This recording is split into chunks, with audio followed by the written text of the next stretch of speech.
नमस्कार सर्वांना, कसे आहात सर्व? तर काल होता बैलपोळा. तर बैलपोळ्याला म्हणतात पुरणपोळीच करावी लागते. तर मी थोडीशी डाळ शिजायला टाकली होती आणि डाळ शिजल्यानंतर लगेच मी गूळ काढून विलायची पावडर टाकून पुरण वाटून घेतलं होतं. त्यानंतर मग थोडंसं परतून घेतलं. परतल्यानंतर ना पोळी फुटत नाही, छान होतात पोळ्या.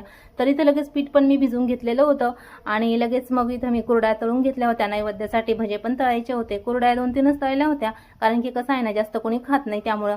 तर भज्याची पण तयारी झाली होती. तर भजे पण लगेच थोडेसे तळून घेतले आणि इथे लगेच मी नैवेद्य पण बनवून घेतला होता. तर नैवेद्य कसा आहे ना, मी कधी कधी छोटा बनवते, कधी कधी पोळी एवढा पण बनवते, असं काही नाही की छोटाच बनवते. तर मी लगेच नैवेद्य वगैरे भरून ठेवलं. इथे आमटी, भात, गुळ आणि सगळं झालेलं होतं. आणि सणाची आमटी आहे ना बघा, कसं खरंच खूप छान होत असते आणि खूप टेस्टी होते, सर्वांनाच खूप आवडते बघा.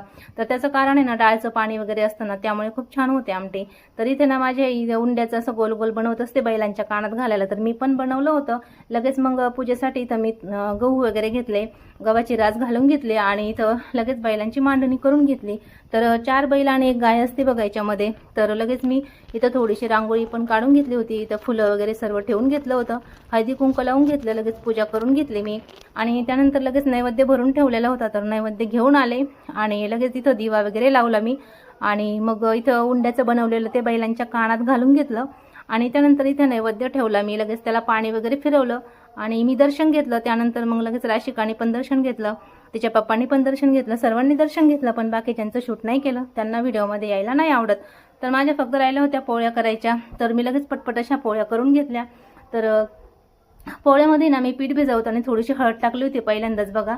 तर आणि डाळ शिजवताना पण थोडंसं तेल आणि हळद टाकलेली होती आणि डाळ अगोदर थोडीशी भिजून घेतली होती शिजायला टाकायच्या अगोदर. तर खूप छान असं पुरण आणि पुरणाच्या पोळ्या पण झाल्या होत्या. तर बघू शकता. तुम्हाला जर पोळी आवडली माझी तर नक्की कमेंटमध्ये सांगा आणि लाईक सबस्क्राईब करायला विसरू नका. तर बघू शकता किती छान अशा मग मी पटपट पोळ्या करून घेतल्या. तर बाय सर्वांना.